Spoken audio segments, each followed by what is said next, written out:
Welcome to Chart's free webinar series. Today, we are pleased to have Patrick Guzzle, the Vice President of Food Safety for the National Restaurant Association. Patrick has been involved in retail food safety for 20 years after his wife, Diane, contracted E. coli. His career in food safety began as an environmental health specialist in southeastern Idaho Public Health District. He later became the environmental health supervisor and was involved in all aspects of environmental health. The session is titled Your Questions Answered, the 2022 FDA Food Code. Welcome, Patrick, and thanks for being with us today. Thank you, Braxton. It's a pleasure to be with you all today. As Braxton said, I know that there will probably be questions throughout the webinar. Please feel free to enter those questions through the Q&A session. With this many participants on the webinar, we'll address those questions near the end. And today we're going to talk about the updated food code. It's the 2022 food code now. A few things to understand before we go into these. As I go through the changes, excuse me, as I go through the changes of the food code, these are changes that we at the National Restaurant Association highlighted as being some of the more substantive changes from our perspective. It is certainly possible that if you go through the food code yourself, you will see other changes that I'm not going to highlight today. And some of those other changes may represent some substantive changes for you.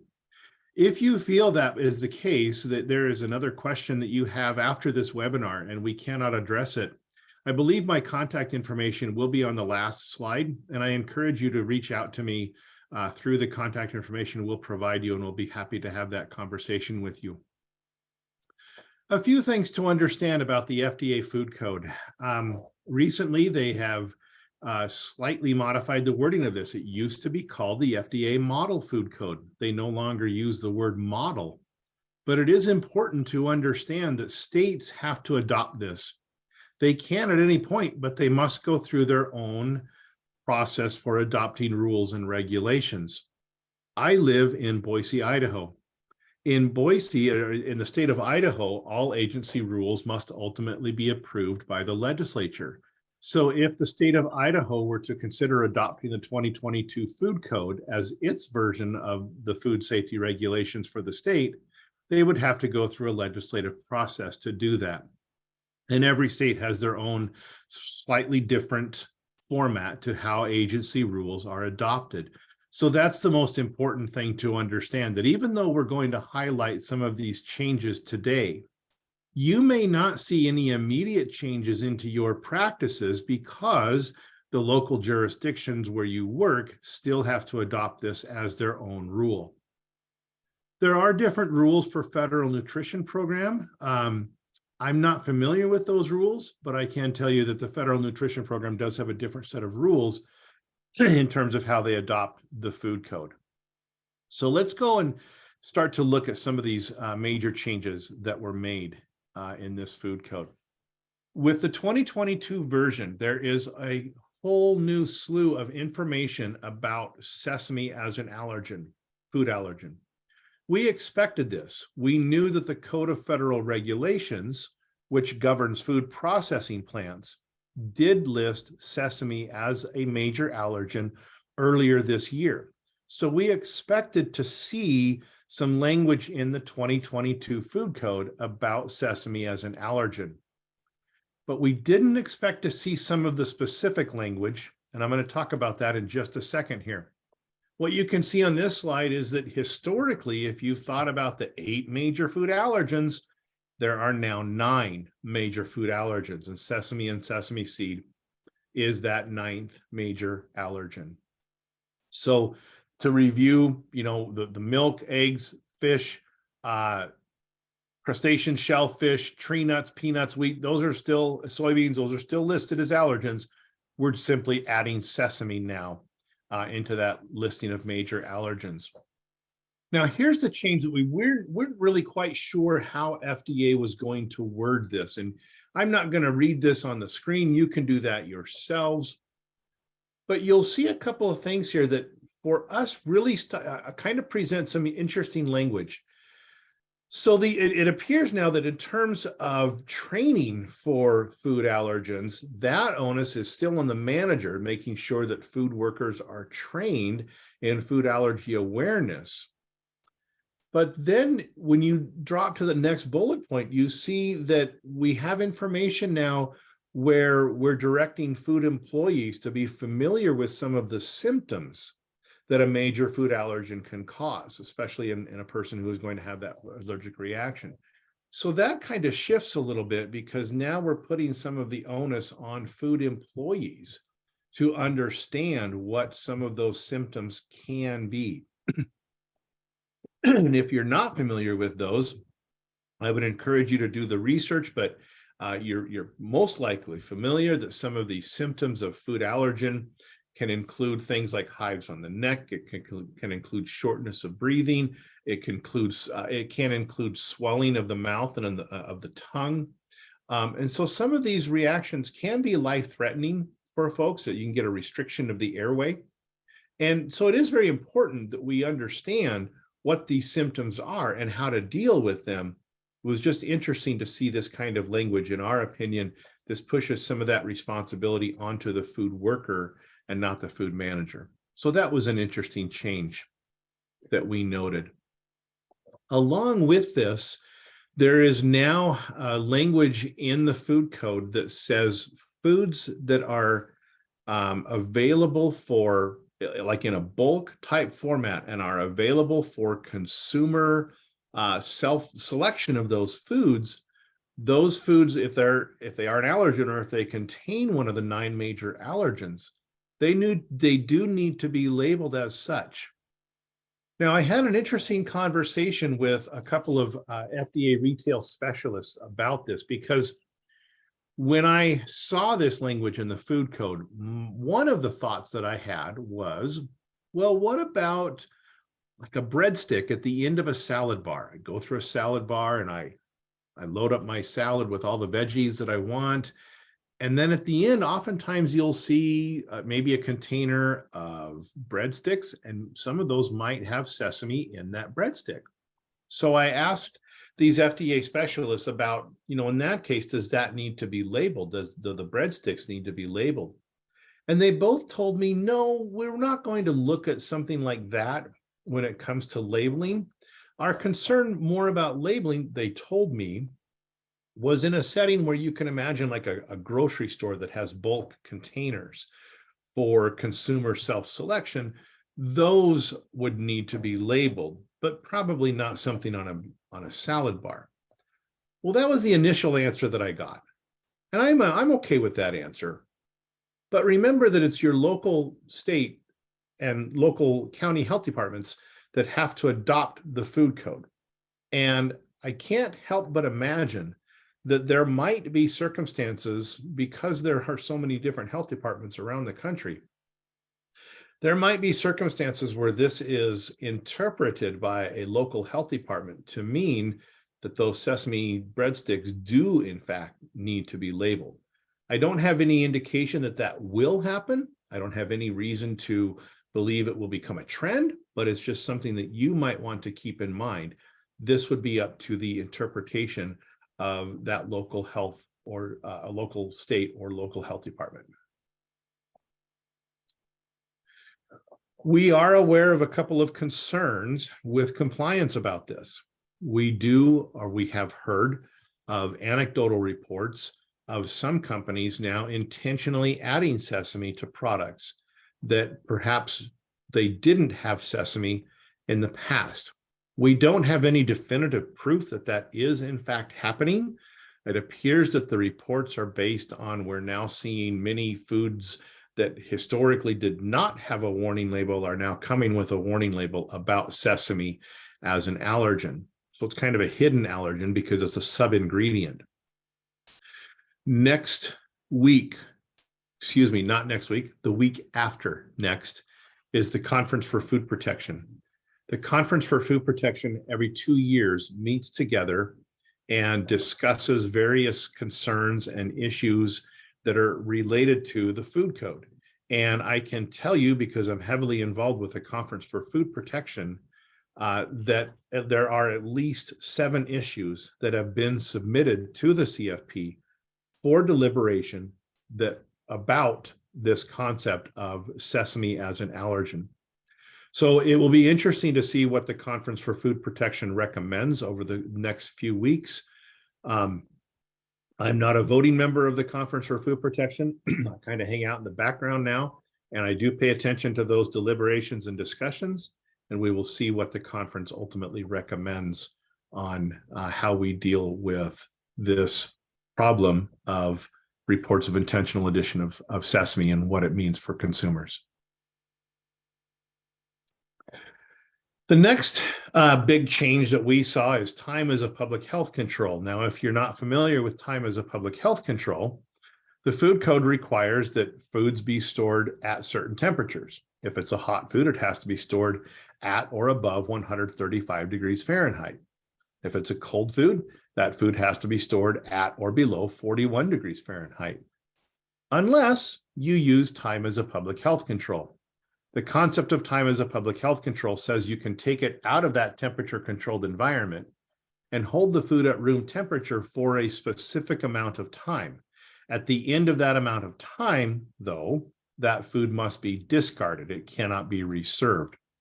There was some clarifying language in this. So the last few editions of the food code have allowed for a maximum of 6-hour hold time if that food starts at a refrigerated temperature and does not exceed an internal temperature of 70 degrees Fahrenheit during the course of those 6 hours. But there was a little bit of confusion about, well, what happened to the old 4 hours? Historically, we always looked at a 4-hour hold time on this. So there was a little bit of confusion. So this edition of the food code simply attempts to clarify that you can still use the 4-hour hold time under these certain circumstances. If what you are holding is going to go above 70 degrees, you're down to that 4-hour hold time. Also, if you take a product like a fruit or a vegetable that is held at room temperature and you cut open into that fruit or vegetable, making it what we call a TCS food, or a food that now requires time or temperature control. If you start at room temperature, you have a maximum of 4 hours using the time as a public health control method. So this is really just some clarifying language is all it is. One thing that we also noticed, going back to the concept of what we were talking about with allergens, and it applies to this time and temperature control method too, our read of the food code appears to put a little more responsibility on food employees for monitoring temperatures, for ensuring that temperatures are at the appropriate zone where they need to be held, or for making sure that those foods are held within the appropriate time frame if you are using time as a public health control. So just this section simply, again, tries to clarify who ultimately is responsible for monitoring the times and temperatures where foods are being held. We, at the most recent Conference for Food Protection, prior to the one that's coming up in a couple of weeks, a couple of years ago, the Conference for Food Protection met and had quite a bit of discussion about hand washing, specifically the temperature of the water at the hand washing sink. Now, I can tell you this has been a topic of discussion for most of the past 10 years, and the conference members have gone back and forth. Some years they'll come back, say, we want to see a warm temperature. Other years they've come back and said it doesn't matter what the temperature is. Well, last year, and what got incorporated into the food code was the kind of finally settled on a specific temperature. And it says now in the food code, a hand washing sink shall be equipped to provide water with a temperature of at least 85 degrees Fahrenheit. A couple of things about this 85-degree Fahrenheit mark. First of all, this does correspond with language that is found in the Uniform Plumbing Code. So that's kind of why they settled on that number, was because it was also defined in another code. So they went ahead and just to try to get those to agree. Another thing to keep in mind about 85-degree water, I'm the kind of a food safety nerd. I'm sorry here. I have measured the temperature of the skin on the back of my hands. The skin on the back of my hands tends to be around 95 to 100 degrees Fahrenheit. So 85-degree temperature water does feel cool to me on my hands. I've tested it in my kitchen sink. But here is what is really super important to understand. The science on this is absolutely crystal clear. Ultimately, the temperature of the water that you are using to wash your hands is not the determining factor in how clean your hands will get. The determining factor is how long are you using friction to rub your hands together and get a nice lather of soap on your hands. That is the critical factor. I've had people ask me, well, doesn't hot water kill germs? No, not at the temperature that you're going to feel comfortable washing your hands. You can certainly get water hot enough that will kill germs, but it will also cause you severe burns on your hands. So we, of course, aren't going to go that high. A problem with cold water, though, comes down to this comfort factor. And that's similar to why we identified the 85-degree point for hand washing water. If the water's too hot, it's not going to be comfortable to wash your hands. If water's too cold, it's not going to be comfortable to wash your hands. If the water isn't comfortable, you are not likely to wash your hands for the full 20 seconds that's required in the food code. So again, the critical factor is that 20 seconds of having a lather of soap on your hands and rubbing your hands together and having comfortable temperature water, so you help ensure that those 20 seconds are being met. There is now language about animals, specifically pet dogs, in outdoor dining areas. This has been an issue for many states for quite a long time because the food code historically has said they're not allowed, period. But many local municipalities and some states have adopted language that says we can allow pet dogs on our patio, for example. And that's always run contrary to the food code. So now what the food code says is, as you can read here in the blue highlight section, if it's approved by the local regulatory authority, your local health department or your state health department, food establishments may allow pet dogs in outdoor dining areas. So this just kind of helps to relieve some of that conflicting language where a local ordinance or a local rule has been enacted that went contrary to what we used to see in the food code. Now it's interesting because when the food code adopted this language, if you're really into how the food code is worded, there are things in the food code that are italicized. What that means is that it's not really the rule, it's actually an exception to the rule, and it does depend on several factors. So this language about dogs on patios was written into italics, and the exception is it still has to depend on whether your local regulatory authority allows it. There is now language in the food code that specifies food donations. Now, it didn't get into very strong detail here. What it does say is that food that is stored and held and packaged in accordance with the other laws that govern the food code may be offered for donation.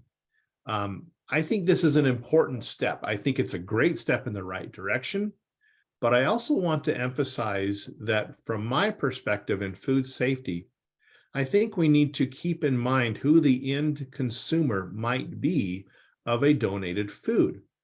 Oftentimes, it is possible that a person who consumes a donated food might, I want to emphasize that word might, have some other underlying health concerns. They may not be in optimal health. As such, they might be at higher risk for developing a foodborne illness. And because of that, we need to be very careful about what foods are donated and make sure that those foods have been stored, prepared, packaged, and labeled and displayed in accordance with the rest of the safety parameters found in the food code. This is an important change. This change came about when we talk about ready-to-eat foods, there was a very specific change here. And this change now says if you have a commercially packaged ready-to-eat food, I shouldn't say ready-to-eat, if you have a commercially packaged food and there are instructions on that food package about reheating the food, then you have to follow those instructions. Let me go back to this previous picture. We chose this picture because a common thing that is found on salad bars is peas. And oftentimes a restaurant may take frozen peas and thaw them and then put them on the salad bar. And what this change in the food code is saying is, if you do that practice, you now have to look at the packaging and make sure that the packaging does not contain any information about reheating that food to a particular temperature. If it does, you must reheat food to that particular temperature then. This comes down to, there have been listeria outbreaks of Listeria monocytogenes, where the listeria organism was in this case, a frozen item. And as I'm sure you probably know, listeria is not killed by freezing. It can actually grow at cold temperatures. So when we were taking these frozen food items and simply thawing them and allowing them to continue to sit on that salad bar, there was no kill step involved for destruction of the listeria organism. Heating the food to a certain temperature will destroy that organism. And so you can see on the package label here on the screen, this one is labeled to reheat to 165 degrees. That is a very safe temperature. In that case, that does destroy the listeria organism. And now those frozen peas, after they're reheated, could be put on a salad bar. There's a lot of discussion in the new food code about intact and mechanically tenderized meat. This change took a long time to develop in the food code. Like the hand washing water, there has been a great deal of discussion about this for quite some time. What this means is that meat that is fully intact is considered like a whole steak or a roast, and it's cooked to a different temperature in the food code. Those can be cooked to 145 degrees. Then there was the language about comminuted meat, which has to be cooked to 155 degrees. And there was some confusion about what does that term comminuted means? Well, meat, generally it means grinding the meat. But there's also things, there are other things to consider too. So this helps to clarify what does it mean for a meat to be an intact meat versus a comminuted meat, and therefore required to be cooked to a higher temperature. And you can see some of this language here on your screen. Mechanically tenderized, it is clarified now that what that means. It includes injecting, scoring, processing the meat, blade tenderizing the meat, jacquarding the meat, pinning, needling, cubing, pounding the meat, again, a tenderization step. All of those will constitute comminuted meat, and those meats must be cooked to a higher temperature. And I'm specifically thinking about beef or pork products that, again, whole products can be cooked to 145 degrees, but now that we're dealing with a ground or no longer intact meat, that has to be cooked to a higher temperature. And then there was language about cook chill. Now, cook chill is a process that many restaurants do use. I've read this multiple times, and in my opinion, there are not significant changes in the food code, but some of our members, as they read it, felt that this was a very significant change. So we want to include this information here. The cook chill process is kind of what it sounds like. You're going to cook the product, you're going to seal it in a bag, and then you're going to immediately cool it down. Well, there was some confusion about how much time can pass once we've cooled the food down until we have to discard it. So this section of the food code simply tries to clarify this. Oftentimes when we cook a food like this and then we immediately chill it, it does chill rapidly, and then we can hold that for a certain number of hours. But then there was confusion about, does this fall under my 7-day date marking? Where exactly does this fall? So this section of the food code simply tries to clarify how long a product can be held at certain temperatures once it has undergone the cook chill process. So those were some of the changes that we saw that were significant to the food code this year. There is an email on your screen where you can submit any other additional questions, but I'm going to ask Braxton and a team member of mine, I think Dan Chancellor is on the line, to look at the questions that have been submitted so we can kind of go through these questions together. Absolutely. Yeah, I've got a list of a bunch of questions that have already come through, and we're going to try to work our way through these and keep asking questions using that Q&A box on your screen as we go. Great. So Patrick, the first question is there indication with this new language from the food code that this should be accepted nationwide, or is it up to the local health departments? Yeah, that's up to the state and local health departments. Now, I can tell you that many of the state and local health departments are part of an initiative through the FDA to constantly be looking at improving themselves and making sure they are consistent. And as such, many do look to adopt to this or a more frequent food code. I believe that, I'm referencing what are called the FDA program standards. And if I remember right, those program standards recommend adopting the most current or one of the two prior versions of the food code. And that's just an effort to drive consistency across the US. Here's an interesting question. You mentioned the cooking of meat. Does that include tartare? Do you know?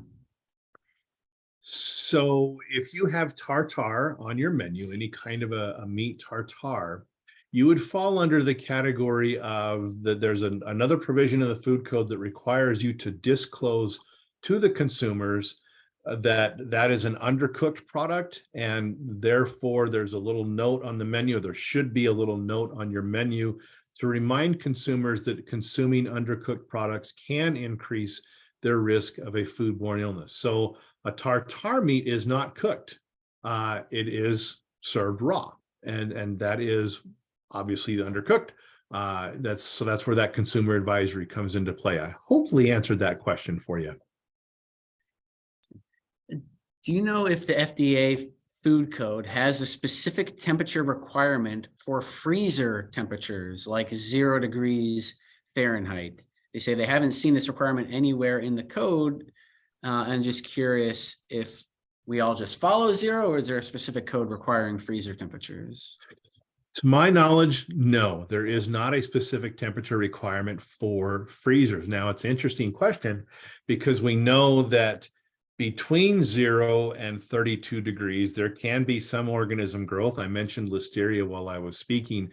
That's one that can grow at pretty cold temperatures, even under 32 degrees. And so there's never, to my knowledge, there's never really been a discussion. I believe that the FDA food code and most health departments look at foods and say, well, if it's frozen, and that's okay. But there is, to my knowledge, there is no specific temperature requirement for a freezer. For hand washing, when you talk about 20 seconds for hand washing, is that the entire process altogether? Is it 20 seconds of scrubbing and friction? Well, how do you break it down? Well, the recommendation is 20 seconds of scrubbing and friction. This really depends on who you speak with. If you speak with somebody from CDC, they'll say that 20 seconds represents the friction and lather on your hands. Therefore, the entire process, including rinsing your hands first, putting on the soap, and then rinsing your hands after, should probably take a little bit longer than 30 seconds. Now, I can tell you from my own field experiences that oftentimes we're really happy just to see people wash their hands even for a few seconds. And so that's kind of a catch-22, I know, but I mean, I was a field inspector myself for many, many years, and I know from my own personal experience that we frequently see situations where hand washing should be completed or even is required to be completed under the food code, and it's not. So any hand washing is better than none. So it's a good, better, best, right? Good, of course, is hand washing. Better is more frequent hand washing. And then the best is approximately 30-second process, where 20 seconds of that includes the lather on your hands. A couple questions about this for the cook chill. Do commercially prepackaged foods, any kind of prepackaged foods, still fall under that same 30-day time frame? Yes. Short answer to that is yes. Nice. Like that. I like when the answers are easy like that. A couple questions about the service animals, the service dogs in the establishment, and if there's a difference between service dog versus emotional support dog, and what you can and can't allow in there, and if there are any guidelines specifically on, like if they don't have a vest, if there's any way to determine what is actually a service dog, is there anything that you can do about that? Wow, this is such a loaded question. Yeah. I've dealt with this question many, many times in my career. And here's what I can tell you. The Americans with Disabilities Act authorizes a person to ask 2 questions about a service animal. Those questions are, first, is that a service animal? The second question is, what service is the animal trained to provide? That's it. You are by law not authorized to ask any additional questions. It is true that a lot of people are now bringing emotional support animals and calling them service animals. It is also true that they are not technically service animals. It is, in my opinion, fraught with a lot of legal complications if you want to start to go down that road to try to identify what's a service animal and what's an emotional support animal. That's why the food code is written to say pet dogs are allowed on patios or outdoor seating areas of food establishments. I think the food code is very clear. Service dogs are allowed in a facility. Pet dogs are not. But again, what are those exact differences? That's a whole different question that I am frankly not legally qualified to answer. That's good. There was a specific question here about, someone says, we are a national company doing site food service. Are we bound by the FDA food code, or are we bound by the local regulatory authority where our headquarters is located? That's a great question. I'm afraid I'm going to have to give you a third scenario. You are bound by the local regulatory authority of whatever jurisdiction your facility is located in. This has presented a great deal of consistency concerns for those of us in the National Restaurant Association for many, many, many years. We do try to work with local health departments. We encourage our state restaurant associations to work with local health departments and state health departments to ensure that there is consistency throughout every state. But there are approximately 3,300 health departments across the country. And if you operate in every single one of those jurisdictions, you are subject to what that jurisdiction says. There was a couple of questions about TCS foods, specifically cut fruits and vegetables. And is it all fruits and vegetables are TCS foods, or is it only some specific ones? It's only some specific ones. Historically, we know cut melons, cut tomatoes, cut leafy greens. I had an interesting conversation with someone recently who was expressing, I believe, a fair amount of frustration that we don't have a more strict definition on exactly what constitutes a TCS food. And I think that's a very fair conversation to have. But what I had to tell this person was that the reason we don't have a more strict definition is because we need the flexibility to look at other food items that might cause an illness that historically have not. For example, I'll use we now know that cut tomatoes grow salmonella very well, but until about 20 years ago, we didn't know that. We know that cut leafy greens grow E. coli very well, but until about 10 years ago, we did not know that.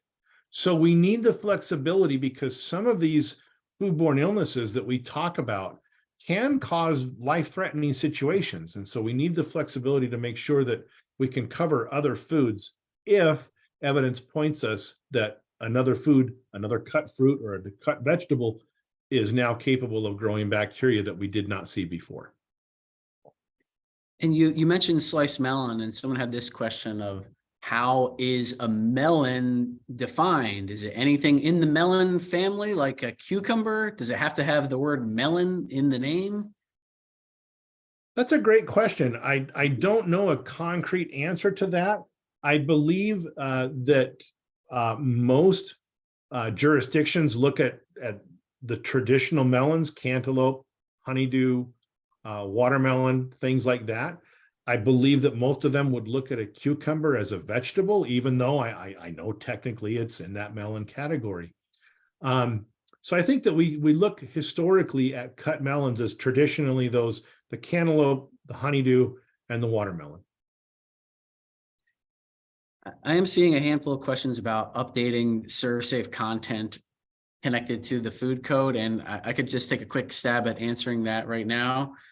Just letting everyone know that the team of food safety experts, including Patrick, has already gone through the food code. As you can see, we've got all the changes, and we're working with subject matter experts right now to correlate that to all of our training and exams, and then the instructor materials that we provide.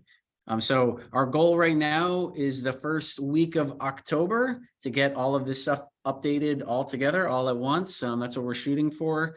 And so you'll see more announcements from us, and it's all going to be together. The courses, the books, the exams, and the instructor proctor materials are all going to be updated at the same time. Yep. Someone asked about ready to eat food, and can it be reheated and then cooled, or does it have to be hot held?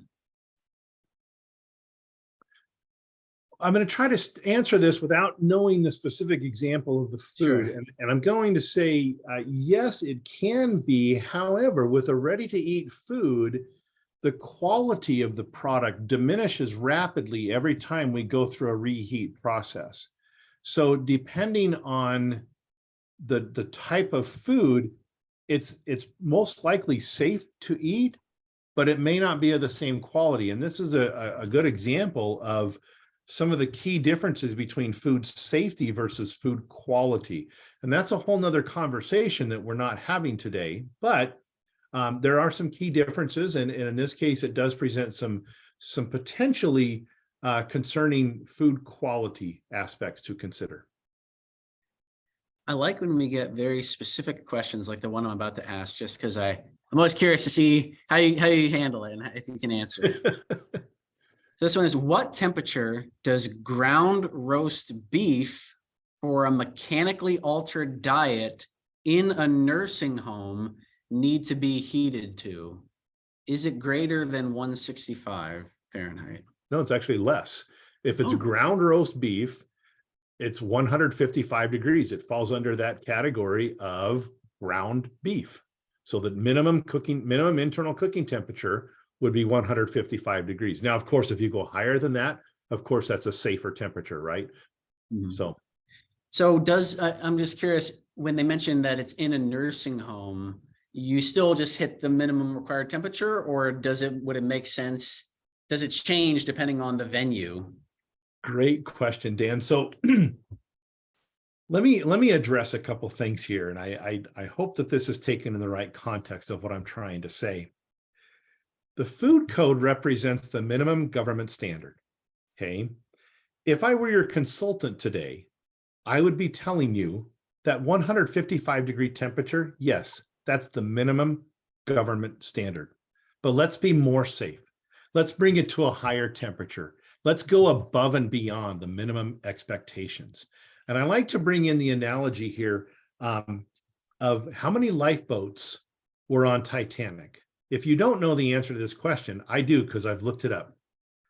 There were, I believe, 14 lifeboats on Titanic. The minimum number that was required to be on Titanic was 13. So arguably, Titanic met, although just kind of barely, they met the minimum expectation for their industry at the time. But we all know how that story ends, tragically, right? So when we look at minimum standards, the food code is that minimum standard. And if I'm your food safety consultant, I would say, let's bring it up to a higher temperature just to ensure our safety. Yeah. That's great. Does community, sorry, I mistyped what the community meat mean minced meat, and what's the difference between ground meat and minced meat? What a wonderful question. This is why that language was written in the food code. There is no difference between those as far as cooking temperatures are concerned.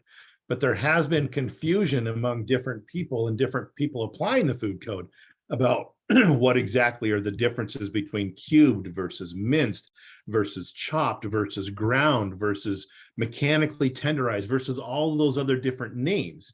And so the food code was written in the way it is now to try and clarify some of those distinctions and say, when it comes to a cooking temperature, there is no difference.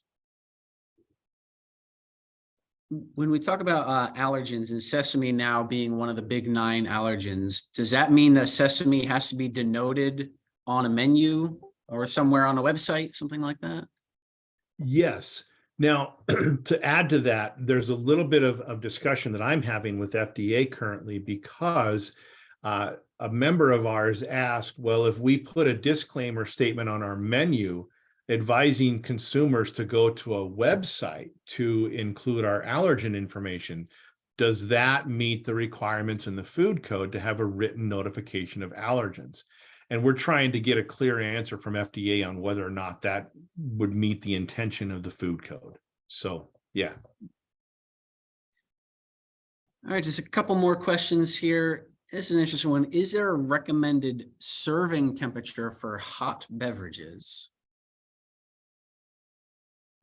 That's a great question. Isn't that great? There is not a recommend, to my knowledge, there is not a recommended temperature for hot beverages. Now, I will say that for most people, the inside of our mouths is approximately 98 to 99 degrees Fahrenheit. So if a drink is served at 100 degrees Fahrenheit, that's not going to feel very hot in our mouths. So no, I'm not aware of a set temperature that is recommended for that. And the last question is, where can people find the FDA food code if they wanted to review it or if they needed some beach reading this weekend? Yeah, that's a great question. I recommend, so I've got it bookmarked and I don't remember the exact website. I just did a Google search on FDA food code. And one of the first links was to a page that opens up through FDA that kind of highlights that first slide I showed you, that where the picture of the food code is in the background. That came from that website. And then it's got other food code versions there listed out. I apologize, but I don't remember the exact URL that was used. I do know that it was through the FDA site.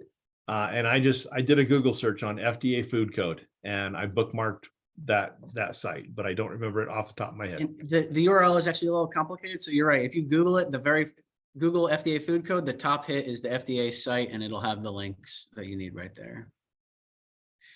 And then, so I think that's it for all the questions. That's all the time we had here today. But if people have other questions, like Patrick mentioned, you need answered directly, you can email us at servesafe@restaurant.org and we can address that as needed. Braxton, Right. Tara? Thank you so much, Patrick. That was great information. And thanks, Dan, for facilitating the Q&A today. Thank you to everyone for joining us. Feel free to take a look at all of our prior webinars, which have been recorded and are available on our website at chart.org. We hope you can join us at another Chart event in the future. Have a great rest of your week, and we'll talk to you all soon. Thanks, everyone. Bye.